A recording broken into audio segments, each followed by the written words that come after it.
നമസ്കാരം. A short history of Sanskrit literature.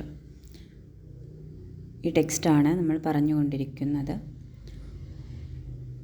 തുടരാം. The Vedic period 3000 BC to 600 BC. 3000 BC തൊട്ട് 600 BC വരെ എന്നൊരു കാലഘട്ടമായിട്ട് കണക്കാക്കുന്നു Vedic period. The Vedas are the earliest literary productions preserved in any branch of the Indo-European family. Indo-European family languages എടുത്ത് നോക്കിക്കഴിഞ്ഞാൽ അതിലെ ഏത് branch ആയിട്ടുള്ള ലാംഗ്വേജ് എടുത്തു കഴിഞ്ഞാലും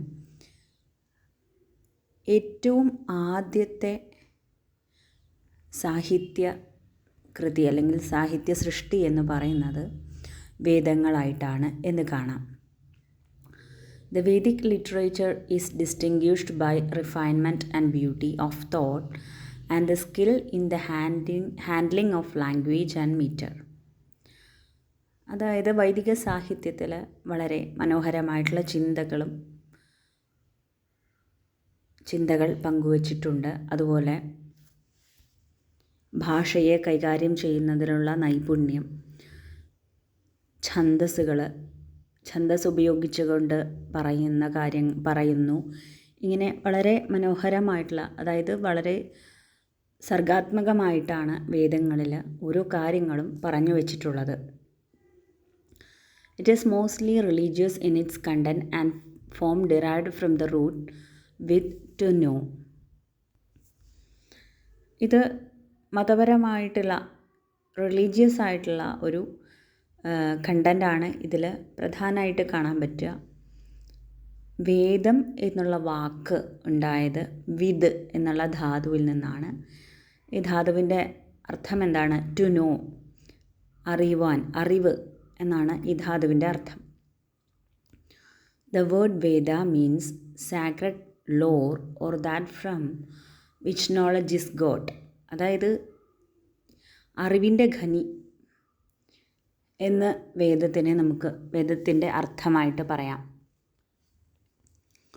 the Vedas R 4 in number: Rigveda, Samaveda, Yajurveda and Atharvaveda. വേദങ്ങൾ 4 എണ്ണമാണ്: ഋഗ്വേദം, സാമവേദം, Yajurveda, Atharvaveda. According to another division based on the form, Vedas R spoken as ത്രയി.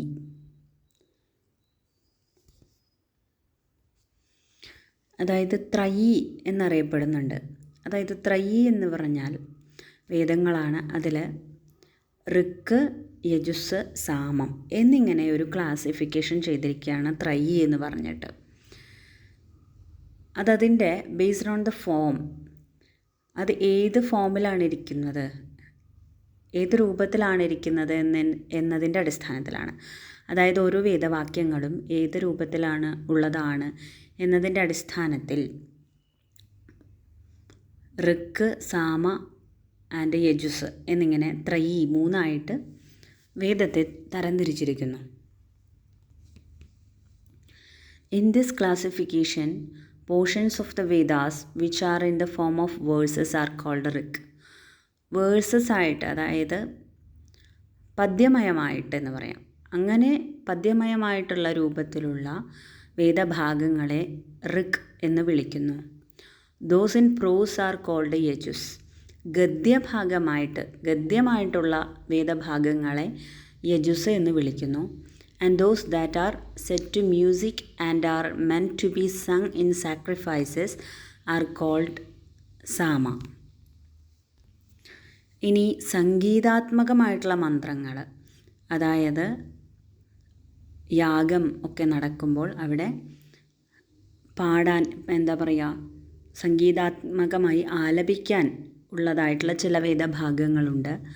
അതിനെ സാമ എന്ന് പറയുന്നു. Strictly speaking, Rig means ലൊഡേറ്ററി stanza mainly in price of God's. അതായത് ദേവന്മാരെ, ലൊഡേറ്ററി സ്റ്റാൻസ എന്ന് പറഞ്ഞാൽ സ്തുതിച്ച് പാടുക, സ്തുതിക്കുന്ന വരികൾ. ദേവന്മാരെ സ്തുതിച്ചും കൊണ്ടുള്ള വരികളെ ഋക്ക് എന്ന് പറയാം. Saman means പ്രൊപ്പീഷിയേഷൻ by chance.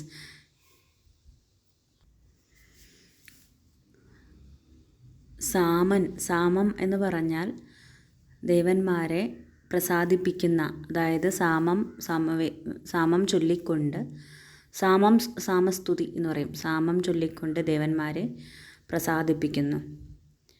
And Yajus means sacrificial prayer or worship. യജുസ് എന്ന് പറഞ്ഞാൽ സാക്രിഫിഷ്യൽ പ്രെയർ ഓർ വർഷിപ്പ്,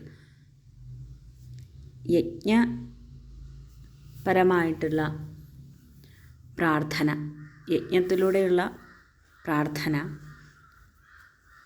ആരാധന, ഇതിനെ യജുസ് എന്ന് പറയുന്നു.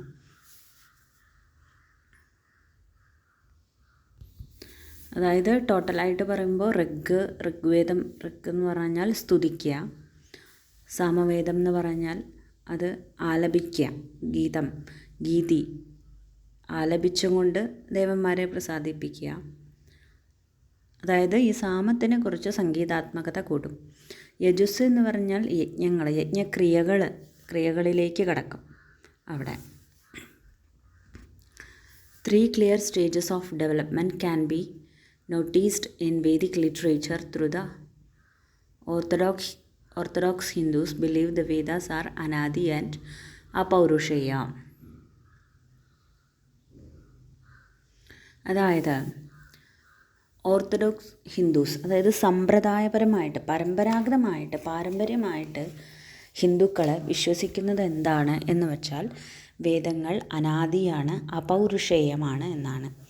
അനാദിയാണ് എന്ന് പറയുമ്പോൾ വേദത്തിന് ആദിയില്ല, അതിനൊരു തുടക്കമുണ്ടെന്ന് പറയാൻ പറ്റില്ല, അത് നിത്യമായിട്ടുള്ളതാണ്. അപൗരുഷേയവുമാണ്. അപൗരുഷേയം എന്ന് പറഞ്ഞാൽ പുരുഷനാൽ സൃഷ്ടിക്കപ്പെട്ടതല്ല, അതായത് ആരും എഴുതി വെച്ചതല്ല എന്നുള്ളതാണ്. അപൗരുഷേയമാണ്, അനാദിയാണ് എന്നതാണ് ഹിന്ദുക്കൾ സമ്പ്രദായമായിട്ട് വിശ്വസിച്ചു പോരുന്നത്. The first stage of development is represented by the Samhita portions of the Vedas.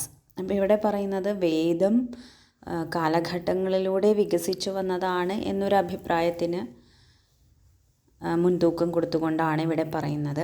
ആദ്യത്തെ സ്റ്റേജ്, വേദം ഉണ്ടായതിൻ്റെ ആദ്യത്തെ സ്റ്റേജ് എന്ന് പറയുന്നത് സംഹിതയാണ്. The second stage by the ബ്രാഹ്മണ, രണ്ടാമത്തെ സ്റ്റേജ് എന്ന് പറയുന്നത് ബ്രാഹ്മണങ്ങളാണ്, portions. And the third by the Upanishads, മൂന്നാമത്തെ സ്റ്റേജ് എന്ന് പറയുന്നത് ഉപനിഷത്തുക്കളാണ് എന്നിവിടെ പറയുന്നു.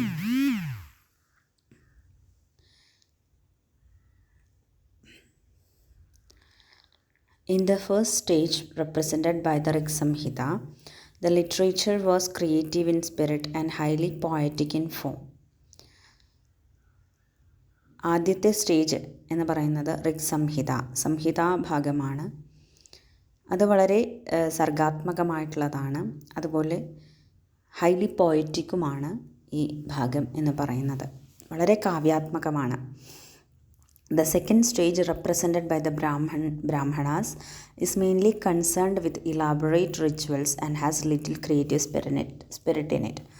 ഇനി ബ്രാഹ്മണങ്ങളിലേക്ക് കടക്കുമ്പോൾ, അതായത് ഇപ്പോൾ നമ്മൾ എന്താണ് ചെയ്യുന്നത്, വേദത്തിനെ അതിൻ്റെ അതുണ്ടായ സ്റ്റേജസ് എന്നാണ് ഇവർ പറയുന്നത്, ഇതിൽ നിരീക്ഷിക്കുന്നത്. അതനുസരിച്ച് സംഹിത, ബ്രാഹ്മണം, ഉപനിഷത്ത് എന്നിങ്ങനെ 3 സ്റ്റേജസ് ആയിട്ട് തിരിച്ചു. അപ്പോൾ സംഹിത എന്ന് പറയുന്ന ആദ്യത്തെ ഭാഗത്ത് എന്താണ്, വളരെ കാവ്യാത്മകമായിട്ടുള്ള ഒരു സൃഷ്ടിയായിട്ടാണ് വേദത്തിനെ വിലയിരുത്തുന്നത്. രണ്ടാമത്തെ ഭാഗമാണ് ബ്രാഹ്മണങ്ങൾ. ഇത് യജ്ഞപ്രധാനമാണ്, അതായത് ഇവിടെ കാവ്യാത്മകത കുറവാണ്, കുറച്ചുകൂടിയും റിച്വൽസ്, യാഗങ്ങൾ, യജ്ഞങ്ങളൊക്കെ പറ്റിയിട്ടാണ് ഇവിടെ പറയുന്നത്.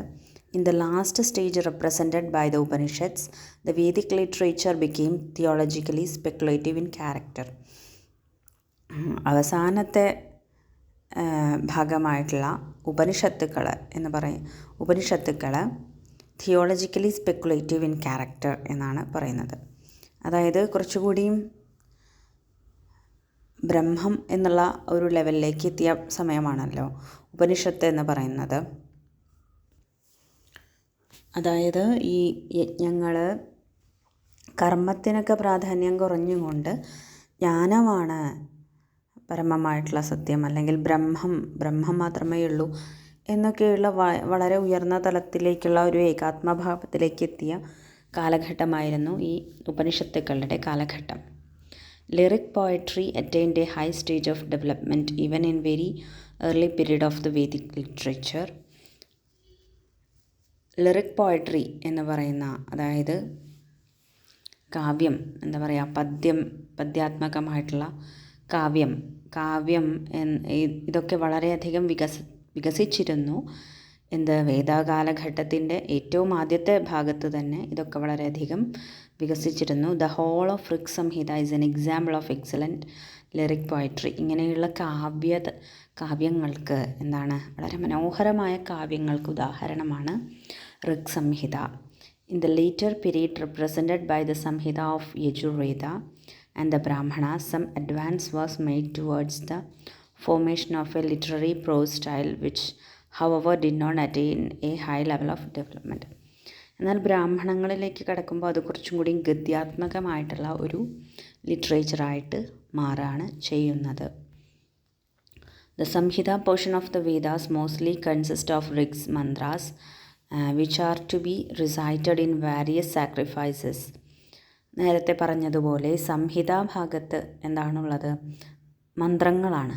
മന്ത്രങ്ങളെ പറയുന്ന പേരാണ് ഋക്കുകൾ. അത് ഓരോ യജ്ഞവേദിയിൽ യജ്ഞം നടക്കുന്ന സമയത്ത് ഉച്ചരിക്കുന്നു. The Brahmanas contain explanation of the mantra and practical directions for the conduct of sacrifices.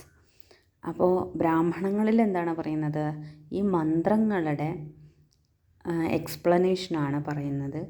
മാത്രമല്ല ഈ മന്ത്രങ്ങളെ കൊണ്ട് പറയുന്നത് എന്താണ് അനുഷ്ഠിക്കേണ്ടത്, ഈ മന്ത്രങ്ങൾ എന്തനുഷ്ഠിക്കണമെന്നാണ് പറയുന്നത്, അതെങ്ങനെയാണ് ചെയ്യേണ്ടത് എന്നൊക്കെ ബ്രാഹ്മണങ്ങൾ പറയുന്നു.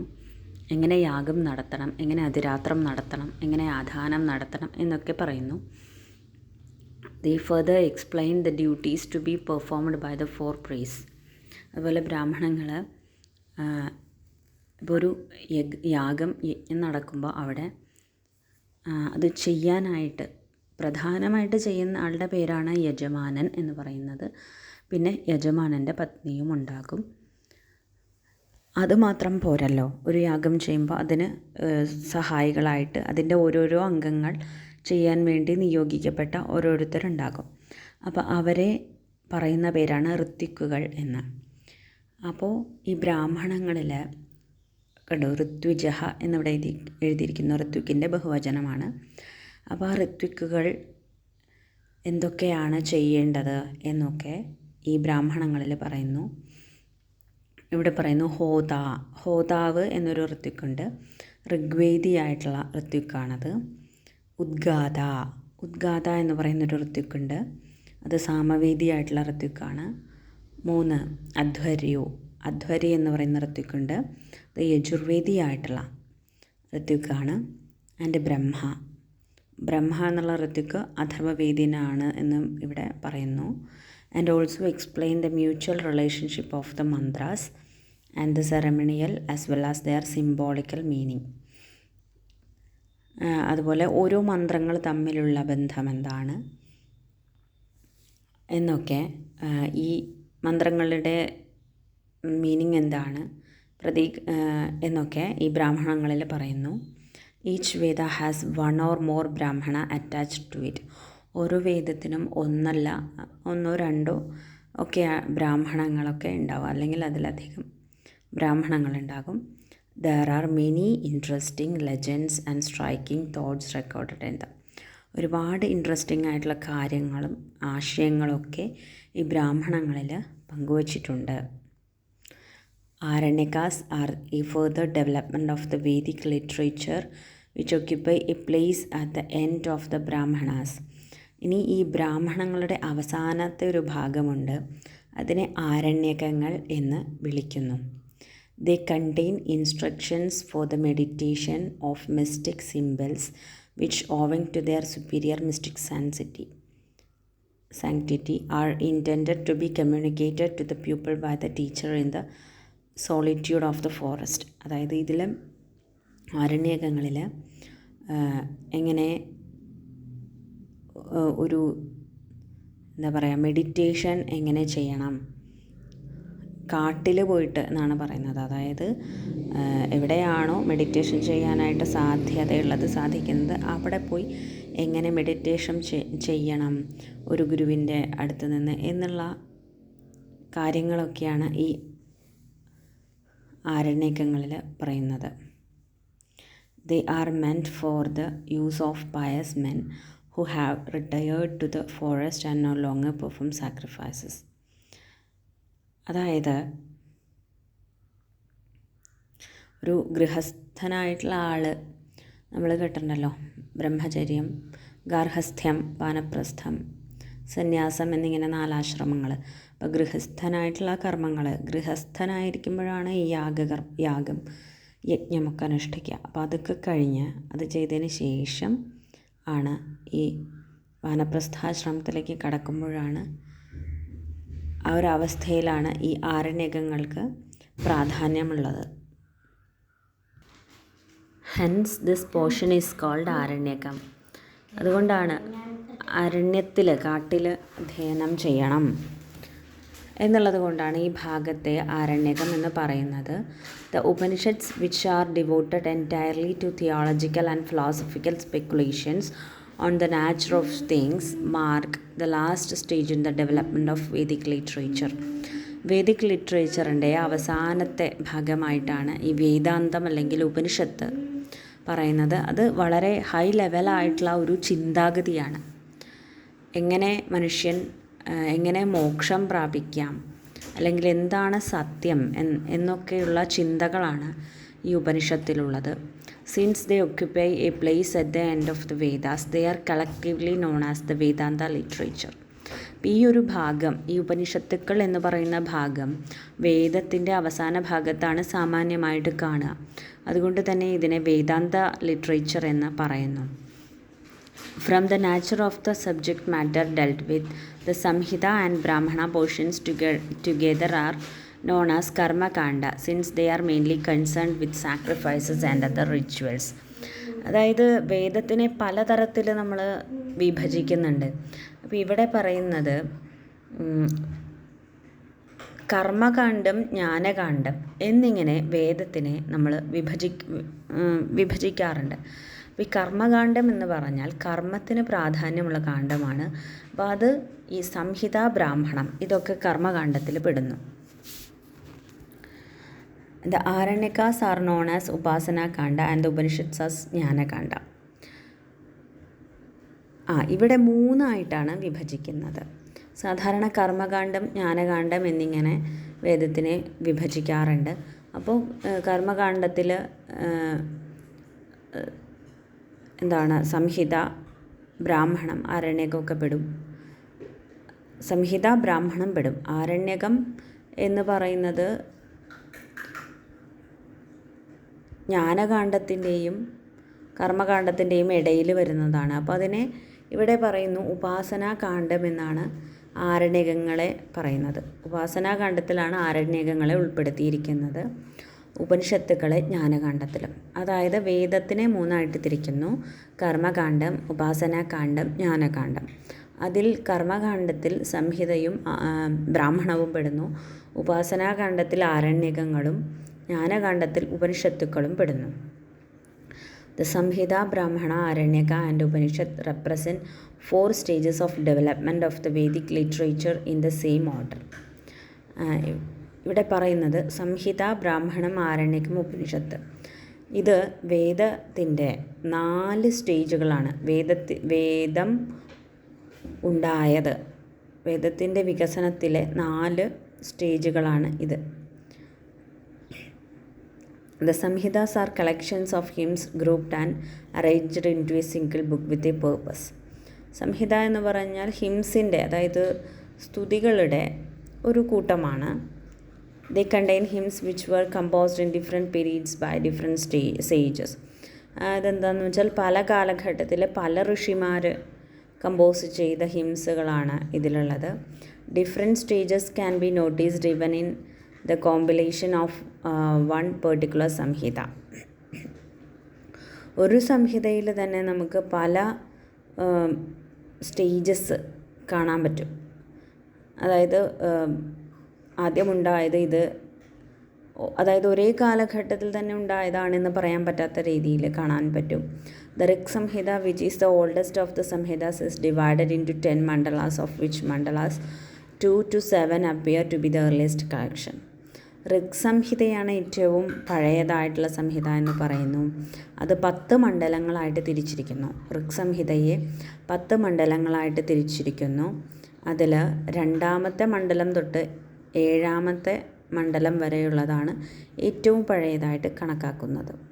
The mandalas 1 and 10 are the latest additions, as could be determined from the nature of the subject matter and language.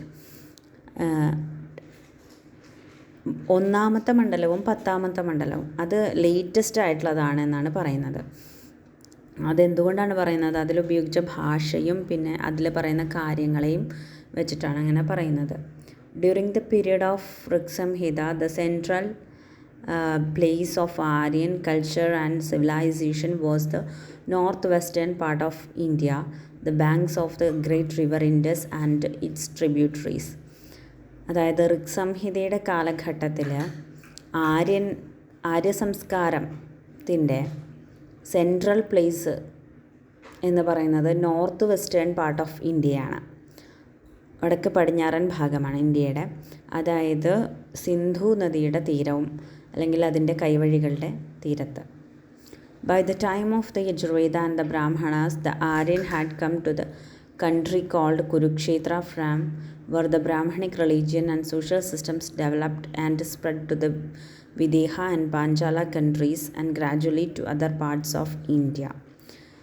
യജുർവേദത്തിൻ്റെ കാലഘട്ടം അതുപോലെ ബ്രാഹ്മണങ്ങളുടെ കാലഘട്ടമായപ്പോൾ ആര്യൻസ് കുരുക്ഷേത്രത്തിലേക്ക് വരികയും അവിടെ ബ്രാഹ്മണിക് റിലീജിയൻ അതുപോലെ സോഷ്യൽ സിസ്റ്റമൊക്കെ ഡെവലപ്പ് ചെയ്യുകയും അത് വിദേഹത്തിലേക്കും പാഞ്ചാലത്തിലേക്കും ഒക്കെ സ്പ്രെഡ് ചെയ്യുകയും തുടർന്ന് ഇന്ത്യയുടെ മറ്റു ഭാഗങ്ങളിലേക്ക് സ്പ്രെഡ് ചെയ്യുകയും ചെയ്തു.